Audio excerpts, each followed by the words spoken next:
Ikaw ba yung tipo ng tao na mahilig mag-livestream or mag-LS sa YouTube? Or ikaw yung tipo ng Facebook user na mahilig mag-live? Or baka isa ka namang ordinaryong tao na mahilig kumanta at i-record ang kanta mo? Kung ganon, dapat meron ka nito. V8 Sound Card. Hi everyone, this is Ide of Anuga Vlog, a small content creator, and I will try to teach you everything about vlogging. Today we are going to talk about how to install your cell phone or how to connect your cell phone to a V8 sound card. Last week, inintroduce ko sa inyo yung V8 sound card. Kung paano gamitin yung mga function nito, kung para saan yung mga knob nito at yung mga connection nito. Para sa mga baguhan at ngayon pa lamang narinig or na-encounter ang V8 sound card, pwede nyo i-click yung link sa description para mas lalo nyong maunawaan kung paano gamitin ang V8 sound card or kung para saan ang bawat button nito. Ano nga ba ang V8 sound card? Well, ang V8 sound card is a device that is capable of producing sound effects, especially for your live stream, or it can mix your voice and the music or the instrument that you wanted to use. Mostly, ginagamit ito ng mga nagla-live stream sa YouTube or sa Facebook para magawa ng mga sound effect kagaya ng mga tawa, palakpak, at iba pa. Para naman doon sa mga kumakanta, ginagamit naman ito para ma-mix yung instrument nila or yung audio nila kasabay ng boses nila habang kumakanta.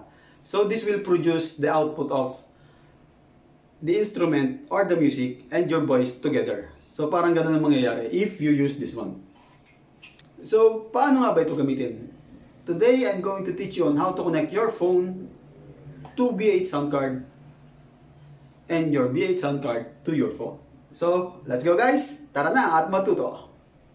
So ayun guys, let's go and start setting up our cell phone to V8 connection. So gaya ng sinabi ko before, the V8 sound card comes with two cables na yung dulo is micro USB at yung other end is 3.55mm na jack. So yung ating 3.5mm na jack will go to the cell phone doon sa saksakan ng earphone. So kagaya na itong isang to. And the USB, micro USB will go sa ating V8 sound card slot. So, let's do our setup. So, ganito yung magiging setup niya. Your 3.55 jack will go to your phone. And your USB will go to your V8 sound card. So, bago ko siya i-connect, guys, ipakikita ko sa inyo to. Last time, I show you the mic condenser na mic na ginagamit natin. So, I said this is the one advantage of B8 or this is isa sa mga advantage ng B8 sound card. Dahil meron siyang slot for mic condenser which is yung gumagamit siya ng 3.55 jack. And meron siyang slot sa dynamic mic which is yung regular mic natin na ginagamit sa pagbibideo okay or yung malaki ang pin niya para itusok dito. So, yan. So, meaning if you don't have the mic condenser or condenser mic, you can use the ordinary mic para lang magamit natin tong V8 sound card. Unlike do sa ibang sound card, parehong mic condenser ang gamit niya. So, mahirap or kailangan mo talagang bumili ng specific na mic para lamang sa ibang sound card na yon. So, this is better than the other sound card dahil may advantage siya because meron siyang dalawang magkaibang klase ng slot for microphone. So, yan. So, guys, ang ating mic will definitely go to the mic slot. So ito, sa dynamic mic tayo.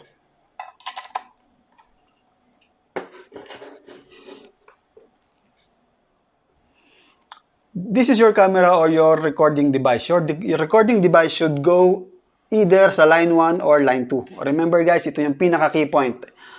Line 1 or line 2, yan yung recording device mo. So, dyan mo siya i-dedicate or i-connect. So, let's go with the line 1. Then, we have the sound effects natin or yung audio. So, yung audio natin will go to accompany music. Yan, accompany instrument. So, yan. Dito natin siya ikakabit. Again, it's a USB slot or micro USB. So, ikakabit mo siya sa micro USB. So, ayan na.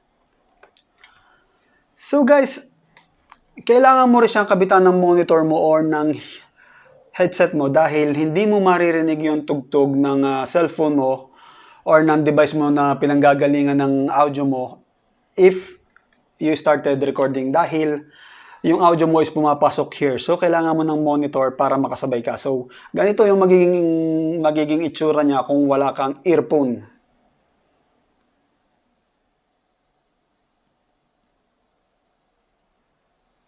See that guys, nagpe-play siya pero wala kang marinig. So, it will be hard for you to go with the flow or sabayan yung kanta dahil wala kang naririnig. While if you have your earphone with you, let's say ito yung gagamitin natin na earphone.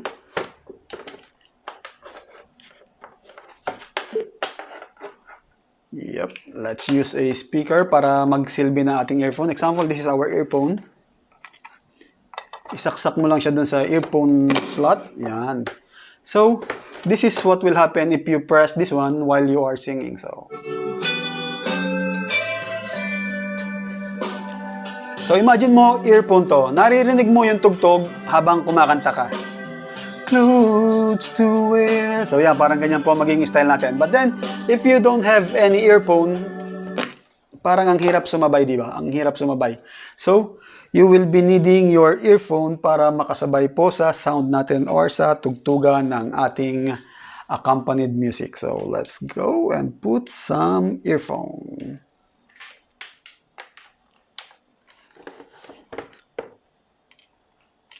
So, ayan, may earphone ka na and I don't know kung maririnig nyo yung sound dito.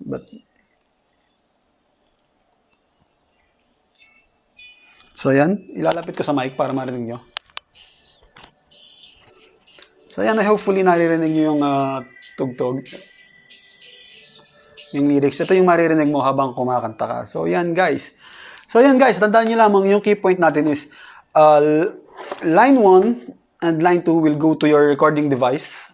While the accompany instrument or yung ating music is dito mo isasaksak yan. Halimbawa, may sound effect tayo na from video okay or any other device na pwede natin gawing sound effect. Dito natin siya ikakarga sa accompany. Even if you want to use your guitar, dito mo rin siya ikakarga sa accompany. So, yan guys, ang ating B8 sound card installation. So, testingin naman natin siya kung paano gamitin or kung paano kumanta. So, let's go. Pagpasensyahan nyo na.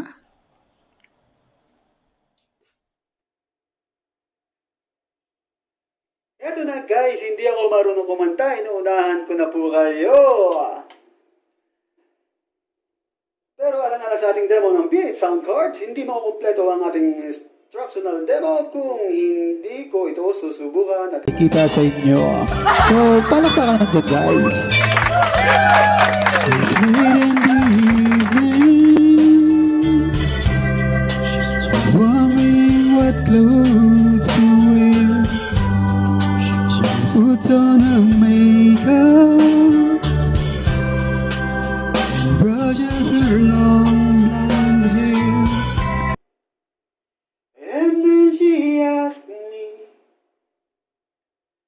do I look alright? And I say yes, you look wonderful tonight.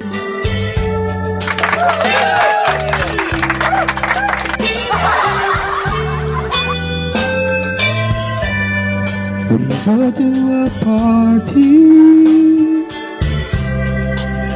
Everyone thirsts to see this beautiful lady. She's walking around with me. And then she asked me, do you feel alright? And I say yes, I feel wonderful tonight. Ayan guys po ang ating demo. I hope nagustuhan nyo at I hope naintindihan nyo yung pagkakaiba ng may B8 sound card sa walang B8 sound card. So yan, thank you guys. So ayan guys, ngayon alam nyo na kung paano i-connect ang inyong cellphone going to B8 sound card and B8 sound card going to your cellphone. Sa Pilipinas, nagkakahalaga ito siguro ng mga around 800 pesos. Kasi dito sa Malaysia, nabili ko lang siya ng 60 ringgit. Worth it naman siya, especially kung mahilig kang kumanta or mahilig ka talaga mag-livestream. Mapapakinabangan mo naman siya. Sa next video, ituturo ko naman sa inyo kung paano i-connect ang computer or laptop papuntang B8 sound card. Kasi nung bago pa lamang ako, nag-search ako ng mga videos kung paano mag-connect ng laptop kapag magla-livestream ka papuntang B8 sound card. But then wala akong nakita na kahit anong na nagtuturo kung paano mag-connect ng laptop or computer papunta sa B8 as a camera. Ginagamit lang nila yung connection as a sound effect din or as a company sound. So, ang ituturo ko sa inyo is how to use your laptop as your main camera papunta rito sa B8 sound card at hindi bilang accompanied or bilang sound effect lamang. So ayan guys, tapos na naman po ang ating topic for the day. I hope may natutunan kayo. At kung bago lamang kayo sa channel ko at nagustuhan niyo yung mga topics ko, please do hit subscribe and the notification bell para sa mga susunod na video, ma-notify po kayo. Thank you everyone! And this is Ide once again of Anuga Vlog saying goodbye and God bless. Bye!